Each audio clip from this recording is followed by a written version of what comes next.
You know, we put a 50% tariff on India on oil. They're the second largest. They're very close to China in terms of the purchase of oil from Russia. Indian officials have said that there are other countries that are buying Russian oil. It's okay. Like China, for instance, It's buys okay. more. Yeah. Why are you singling India out for these additional sanctions? It's only been 8 hours.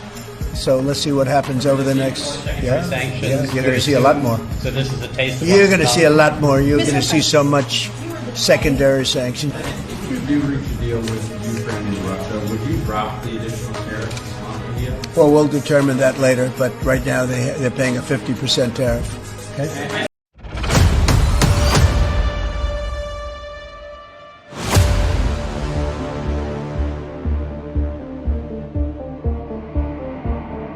Hello friends, welcome back again. Welcome to the new world order. आज हम बात करेंगे new world order की। क्या है ये new world order? तो सबसे पहले इस कार्टून को देखिए। ये कार्टून 1925 में जारी किया गया था और एक प्रकार से भविष्यवाणी की गई थी कि जिसको हम बहुत पावरफुल कंट्रीज मानते हैं, जैसे कि यूएसए, यूके और फ्रांस, जो उनका डोमिनेंस था वो कभी ना कभी समाप्त जरूर होगा। तो आज का टॉपिक है bear elephant dragon versus western world और कॉलोनिस्ट। ये टॉपिक आपके आईआर पेपर के लिए, यानी कि आईआर से मेरा मतलब है जो GS2 का पेपर है, उसमें काफ़ी इंपॉर्टेंट रोल प्ले करेगा। New world order. तो सबसे पहले जानते हैं इस कार्टून के बारे में। इस कार्टून को जारी किया था अमेरिकन कार्टूनिस्ट बॉब माइनर ने 1925 में और कहा था, he predicted what? The decline of the western imperialism and the rise of China, India and Africa, signalling a shift in the global power away from US, British and French dominance. आप अच्छी तरह जानते हैं कि 18th century and till the mid of the 19th century पूरी दुनिया में किसका डोमिनेशन था? British empire. ठीक, तो वो जो अप्रोच थी उनके शासन करने की, वो लंबे समय तक बनी रही। जब भारत आज़ाद हुआ 1947 में और 1945 में, 2 साल पहले वर्ल्ड वॉर ओवर हो जाता है, तो बहुत सारी चीज़ें काफ़ी बदल चुकी थी। अब विश्व वैसा नहीं रह गया था जैसा कि 18th सेंचुरी या 19th सेंचुरी की शुरुआत में हम देखते थे। 1945 से लेकर 1991 तक, till the disintegration of the erstwhile USSR, the world was bipolarised. ये बात आप अच्छी तरह जानते हैं कि पूरी दुनिया 2 गुटों में बटी हुई थी, एक तरफ यूएसए और एक तरफ यूएसएसआर।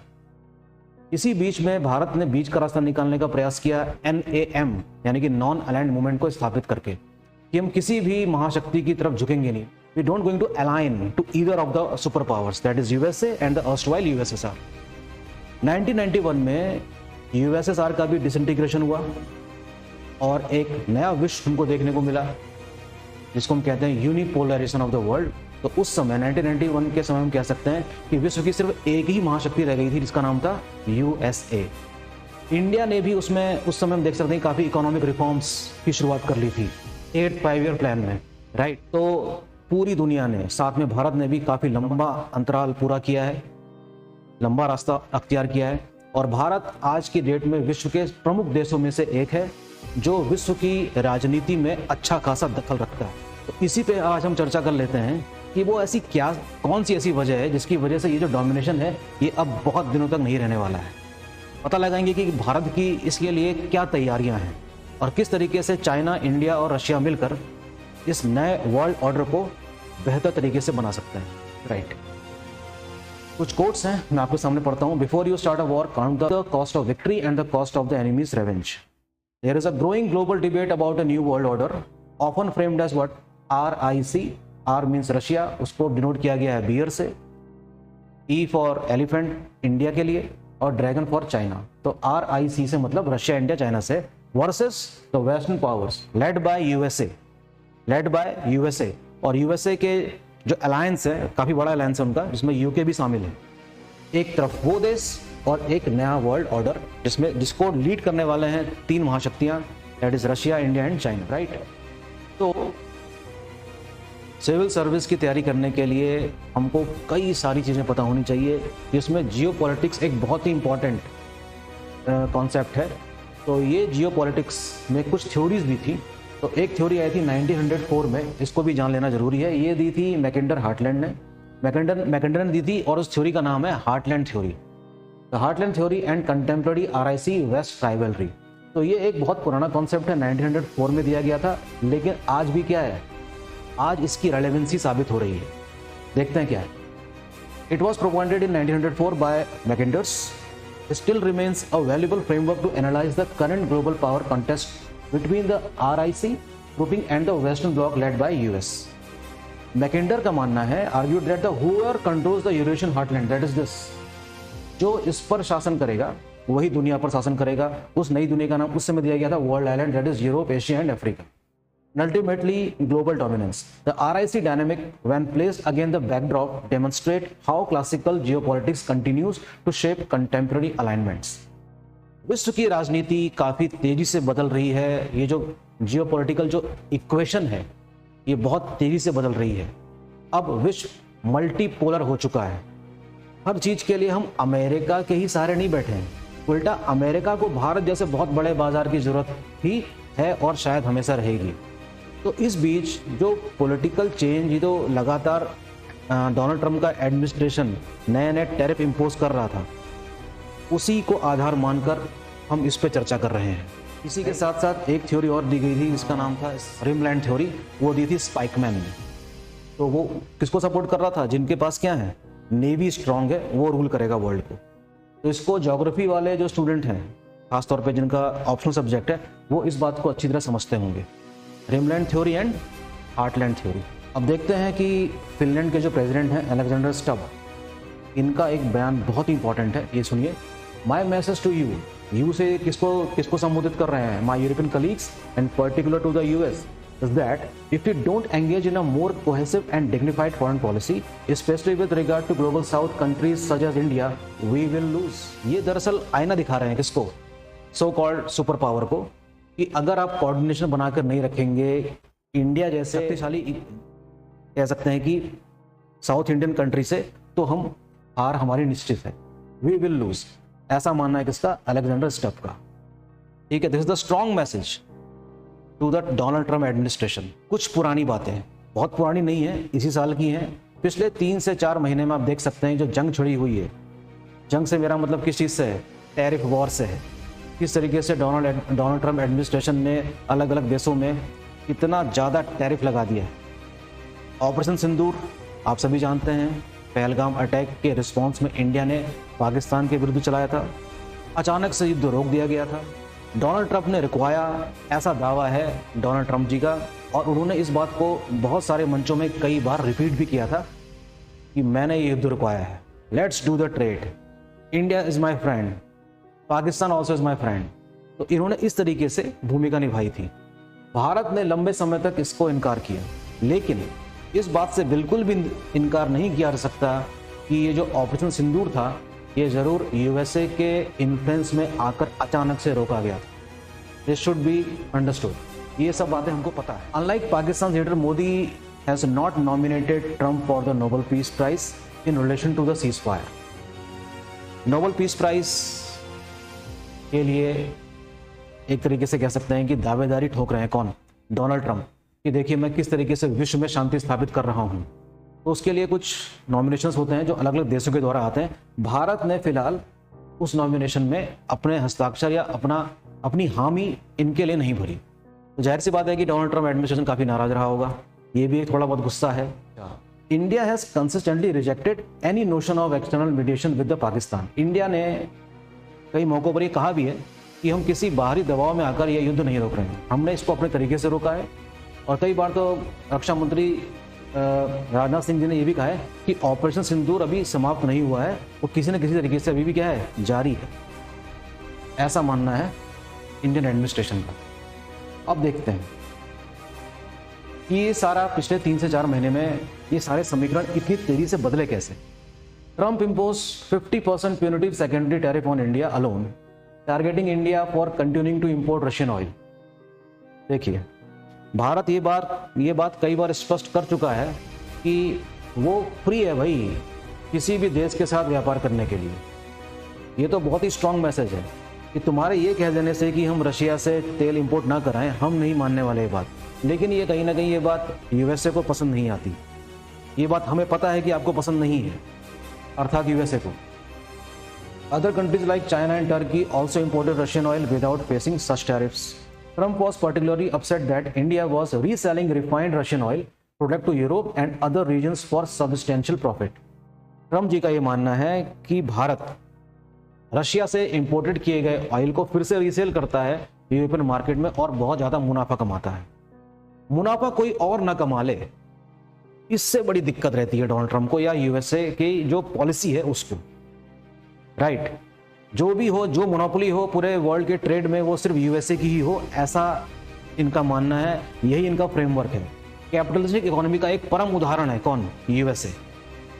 ठीक, अब हम बात करेंगे ये नया वर्ल्ड ऑर्डर क्या है। Over the weekend Chinese president Xi Jinping played host to a leader level meeting of SCO.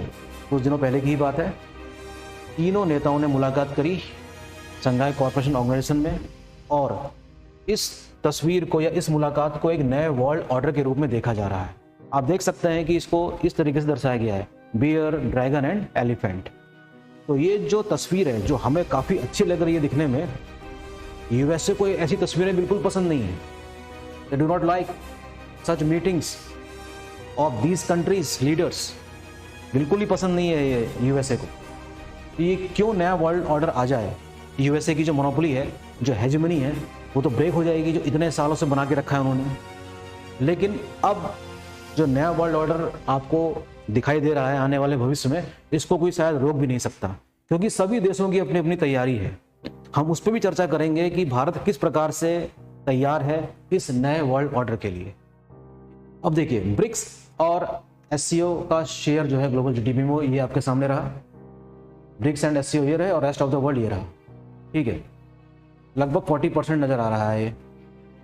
Shift in the global alliance suggest emergence of the alternative power centres RIC, that is Russia, India and China versus the west. West का मतलब यहाँ पर क्या है? USA और Europe के कई सारे देश, जिसमें यूके भी शामिल है। मल्टीपोलरिटी, जो मैं बार बार रिपीट कर रहा हूँ, increasing. New institutions like SCO, BRICS dilute western dominance. हालांकि एससीओ कोई नई संस्था नहीं है, काफ़ी पुरानी है। ब्रिक्स 2009 में स्थापित हुआ था, लेकिन इसकी क्रिएशन के बाद से हम देख सकते हैं कि जो नया जो ऑर्डर क्रिएट हुआ है विश्व की अर्थव्यवस्था में, उसमें इन सब का काफ़ी इंपॉर्टेंट रोल है। India position as a swing power balancing engagement with USA, Russia and China. ये बात हमें माननी पड़ेगी कि इन तीनों देशों की तुलना में इंडिया उतना पावरफुल नहीं है, तो उसकी जो भूमिका है वो कैसी रहती है? स्विंग पावर बैलेंस बनाने के लिए in the engagement with what? USA, Russia and China. No doubt Asia के फिलहाल पावरफुल कंट्रीज की अगर हम बात करें तो रशिया, चाइना और इंडिया ही है तीसरे नंबर पर। यह सरदर्द साबित हो सकता है यूएसए के लिए अगर सब कुछ ठीक ठाक रहा तो, क्योंकि आप जानते हैं कि इंडिया और चाइना के जो बायलैटरल इश्यूज हैं ये भी अभी पूरी तरीके से रिजॉल्व नहीं हुए हैं, ये इशू रहेगा। तो अगर ये बैलेंस बना रहा RIC का वर्सेस वेस्टर्न वर्ल्ड का, तब ये न्यू वर्ल्ड ऑर्डर जरूर कामयाब हो सकता है। इसी पे हमारी नजरें हैं। अब हम बात कर लेंगे कि क्या वो पोटेंशियल है भारत के पास जिसके दम पर भारत इस न्यू वर्ल्ड को लीड कर सकता है। आइए नजर डालते हैं उनके कुछ प्रोग्राम्स पे। Rapid economic growth requires future ready skills, that is AI, robotics, data science. And what are the key schemes related to such growth? Pradhan Mantri Kaushal Vikas Yojana, national apprenticeship promotion scheme, craftsman training scheme through ITIs for future tech skills, skill India mission and digital platform skill India digital hub. So many programs are running by the government of India under a different name to make India as one of the most important economic hub around the world, right? तो इन schemes के सहारे भारत अपनी दावेदारी प्रस्तुत कर रहा है मजबूती से कि वो इस नए वर्ल्ड ऑर्डर में कितनी इंपॉर्टेंट भूमिका निभा सकता है. These things are very important. अगर आप आंसर राइटिंग करते हैं उस दौरान आप इन सारे फैक्ट्स को जरूर लिखें अपने आंसर्स में. इंडिया विजन 2047 क्या टारगेट्स हैं? To transform India into a developed nation from developing nation by 2047. 30 trillion economy जिसमें पर कैपिटा इनकम कितनी हो जानी चाहिए? 18,000 से लेकर $20,000. और कौन कौन से फोकस एरियाज रखे गए हैं? The basic thing is what? Education, health care, infrastructure, sustainability, world class research and development, empowering youth, poor women and farmers, green growth and raise global competitiveness, indigenous innovations and digital economy। तो ये जो India का vision है 2047 तक भारत को विकसित देश बनाने का, तो इन सब चीज़ों पर फोकस करके ही हम इस न्यू वर्ल्ड ऑर्डर को शेप दे सकते हैं। भारत की कितनी इंपॉर्टेंट भूमिका हो सकती है इन सब चीज़ों के जरिए। इसी बीच हमको इंडिया रशिया रिलेशन के बारे में भी पता होना चाहिए, impact and benefits. Russia's pivot का मतलब होता है धुरी। In response to western sanctions, देखिए, in response to western sanctions Russia has significantly reoriented its economy towards the east. This strategic shift has resulted in a redirection of vital energy supplies and trade, strengthening economic ties and both India and China, and accelerating the move away from US dollar dominated system। आप अच्छी तरह जानते हैं, भली बात ही, कि जो domination है US डॉलर का पूरी दुनिया में, सबसे ज़्यादा एक्सेप्ट करने वाली जो करेंसी है वो US डॉलर ही है। तो इस डोमिनेशन को क्या करना है, डाइल्यूट करना है सबसे पहले, और फिर इसको समाप्त करना है। यही न्यू वर्ल्ड ऑर्डर होगा अगर सब कुछ ठीक ठाक रहा तो। Western sanctions on Russia, economic orientation to the east, increase energy and trade to India and increase energy and trade to China also. तो रशिया की भी भूमिका इस नए वर्ल्ड ऑर्डर में बहुत ही इंपॉर्टेंट होने वाली है। स्ट्रॉन्ग टाइज इन डिफेंस, आप जानते ही हैं कि ऑपरेशन सिंदूर के दौरान S-400 ने कितनी तबाही मचाई थी पाकिस्तान की। तो भारत स्वतंत्र है इंपॉर्टेंट कंट्रीज से सोफिस्टिकेटेड वेपन्स इंपोर्ट करने के लिए। न्यूक्लियर एनर्जी और कुंडन प्लांट, ये सब क्या हैं, एक बहुत ही इंपॉर्टेंट रोल प्ले करते हैं इंडिया और रशिया के बीच की, कह सकते हैं कि इकोनॉमिक टाइज की। Russia is India's 4th largest trade partner, please note down, mainly discounted oil imports also, ठीक है। Space tech cooperation, satellite navigation, AI, cyber security, तो ये सब सारी तमाम चीज़ें हैं जिसमें रशिया और इंडिया आपस में मिलकर काफ़ी चीज़ें साथ कर सकेंगे और कर भी रहे हैं, राइट। अब हम बात कर लेते हैं थोड़ी, what was the mindset of the colonist and debt issues. Colonist mindset क्या होता है? Historical exploitation, current problem of debt for global south nation. आप जानते ही हैं कि भारत लंबे समय तक ब्रिटिश का गुलाम रहा। भारत ही क्यों, कई सारे ऐसे डेवलपिंग कंट्रीज हैं आज की डेट में जो कभी ब्रिटिश के या फ्रांस के क्या रहे, कि कॉलोनी रहे। तो आखिर उन्होंने करा क्या उसमें? जहां जहां जिन देशों को गुलाम बनाया उनको एक्सप्लॉइट ही तो किया।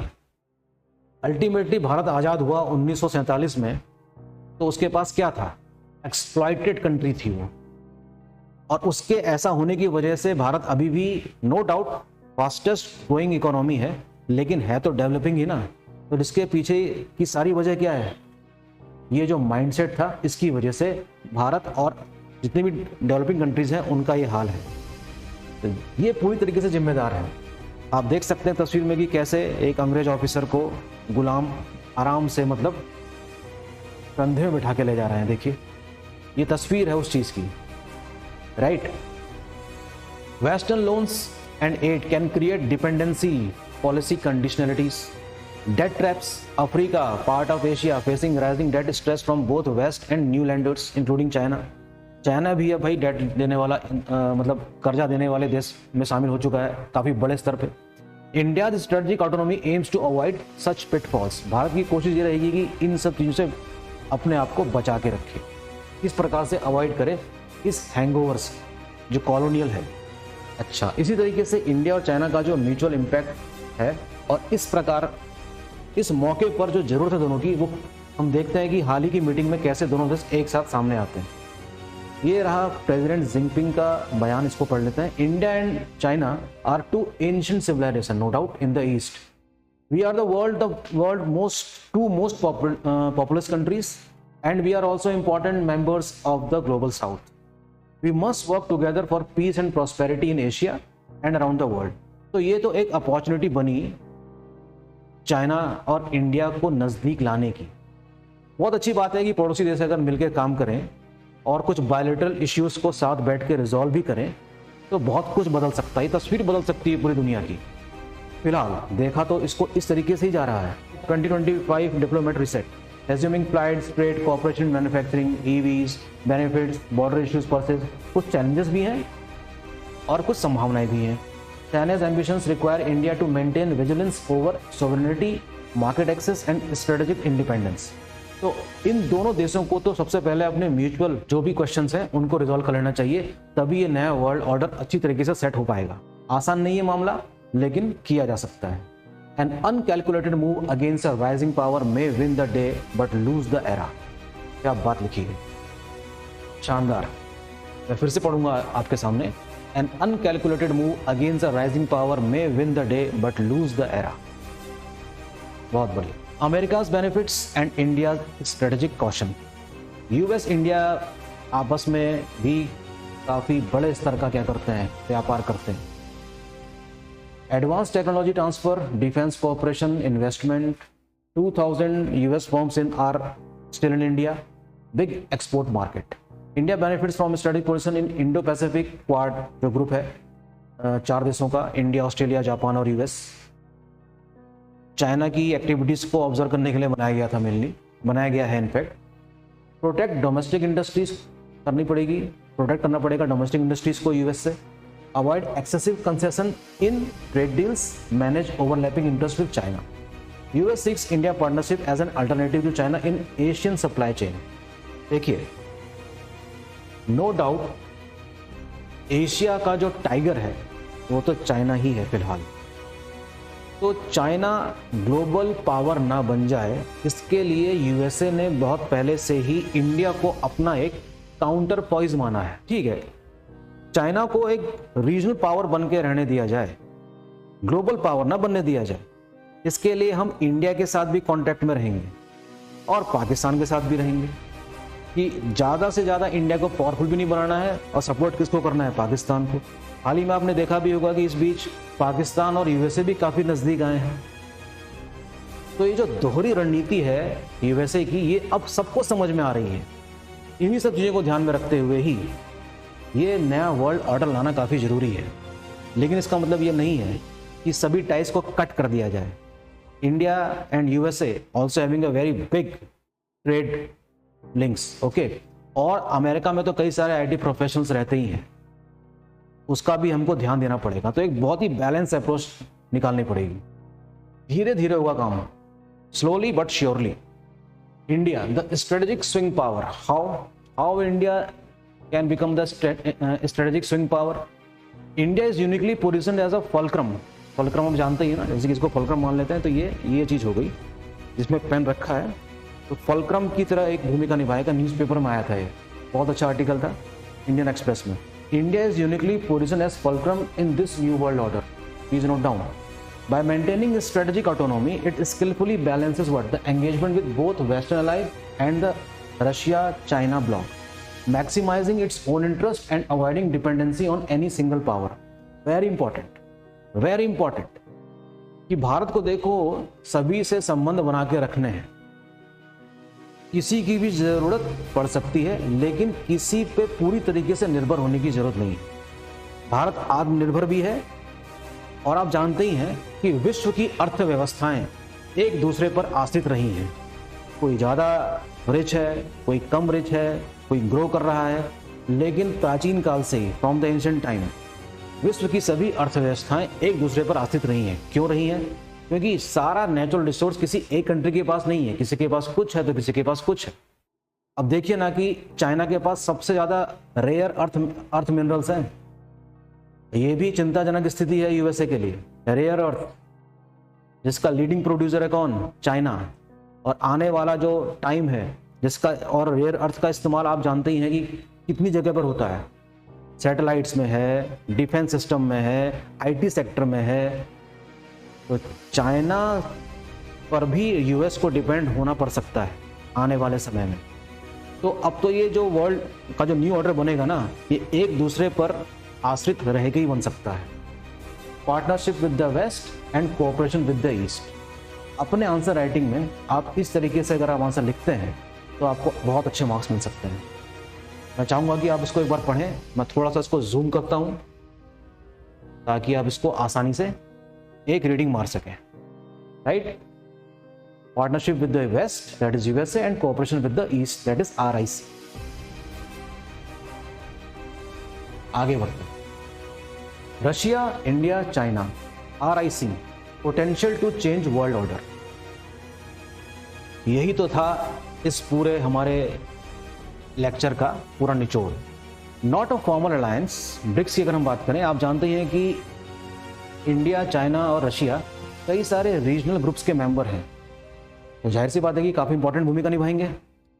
तो BRICS is not a formal alliance but pragmatic transactional cooperation, एक ऐसा संगठन है which may dilute the western leverage. SCO BRICS plus, ये एक दूसरा संगठन है। SCO आप जानते ही हैं, और ब्रिक्स के साथ और भी कई सारे नेशंस हैं। Almost half the world population and 36% of the global GDP। ये पोटेंशियल दिखा रहा है किसका?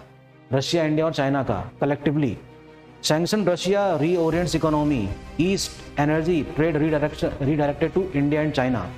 India's balance approach, swing power status support, multipolarity and avoids exclusive blocks। तो जो डिमांड है आज की, उसके अनुसार ही भारत को और रशिया को और चाइना को काम करना पड़ेगा। कोऑपरेशन बहुत रिक्वायर होगा इस नए वर्ल्ड ऑर्डर को सही तरीके से स्टैब्लिश करने के लिए। तो ये एक प्रकार का चैलेंज ही है, ये मामला इतना आसान नहीं है, ये प्रकार से चैलेंज ही है, क्योंकि इतने आसानी से आप यूएस की हेजेमनी को ब्रेक नहीं कर सकते।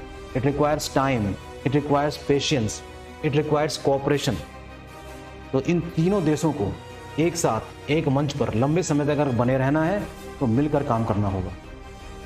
Conclusion, a multipolar world order is emerging, challenging old colonist dynamics. India must focus on skills and strategic partnerships, balancing its interest amid global shifts to secure sustainable growth and autonomy by 2047। बात आपको समझ में आ रही होगी कि इस समय हम लोग एक मल्टीपोलर वर्ल्ड में रह रहे हैं।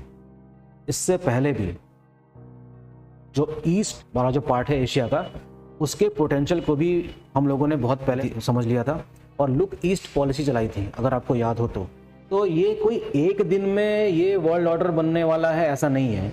इसमें कई सारे दशक बीत चुके थे, तब जाकर आज हम आपको बता सकते हैं कि विश्व इस समय मल्टीपोलर हो चुका है। ये देखिए, सबसे बड़ा यूएसए बना रखा है यहाँ पर अंकल सैम, है ना, European union, Russia, India and China, और कोई देश यहाँ पर नज़र नहीं आ रहे होंगे आप, right. This is suppose to be the new world order, और सबको आपस में कोऑपरेट करके काम करना होगा। और साथ ही साथ यूएसए की जो हेजेमनी है, इसको भी क्या करना होगा? डाइल्यूट। तो इस तरह इस कार्टून के साथ हम इस लेक्चर को फिर से समाप्त करते हैं।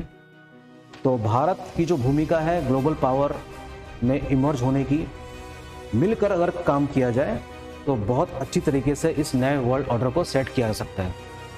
लास्ट में मैं पढ़ूंगा आपके सामने, as global power shifts, India's strength will lie in skills, innovation and strategic balance, choices that will shape its role in the new world order by 2047। Right, इससे संबंधित जानकारियां न्यूज़पेपर्स में मौजूद हैं। मैं चाहूँगा कि आप न्यूज़पेपर्स भी पढ़िए साथ साथ, ताकि और अच्छी राइटिंग स्किल्स आपकी डेवलप हो सके। ओके, तो मिलते हैं नेक्स्ट लेक्चर में, और पढ़ाई करते रहिए। कमेंट बॉक्स में कमेंट्स भी भेजिए और सजेशंस भी भेजिए, which are always welcome. Right, thank you.